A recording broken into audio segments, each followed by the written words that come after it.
నేను జీవితంలో కొన్ని మిస్టేక్స్ వల్ల ఫైనాన్షియల్గా నేను డబ్బు సంపాదించలేకపోయినా. అందులో మొదటి కారణం వచ్చి క్రెడిట్ కార్డ్.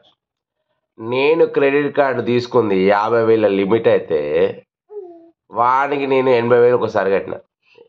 లేట్ పేమెంట్ అని అదని ఇదని. తర్వాత నెక్స్ట్ ఈ 80,000 పక్కన దగ్గర అప్పు తీసుకొచ్చి కట్టిన. వాని దగ్గర 80,000 బొక్క.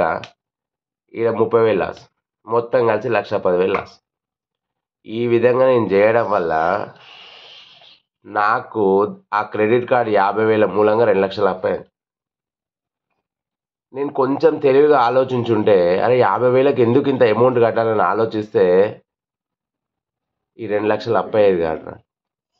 సెకండ్ రీజన్, ఈ క్రెడిట్ బి అనే యాప్లా, మనీ వ్యూ అనే యాప్లా ఇస్తుంది కదా అని లోన్లు విపరీతంగా తీసుకొని వానికి ఇంట్రెస్ట్లు కట్టలేక ఈ పక్కన వాళ్ళ దగ్గర తీసుకొచ్చి కట్టడం ఎక్కువ. ఇట్లాంటి మిస్టేక్స్ ఎవ్వరు చేయొద్దు. దీని మూలంగానే మనం చాలా అంటే చాలా నష్టపోతాం. మనం ఆలోచన ఎంత, 50,000 తీసుకున్నప్పుడు 50,000 కట్టడానికే ట్రై చేయాలి. అరే వాడి సిబిల్ స్కోర్ పోతుంది, ఆ స్కోర్ పోతుంది, ఈ స్కోర్ కాదురా భయ్, నువ్వు అప్పులపాలు అయిపోతావు. నువ్వు ఇది ఆలోచించుకుంటే మనం తొందరగా బయటపడవచ్చు.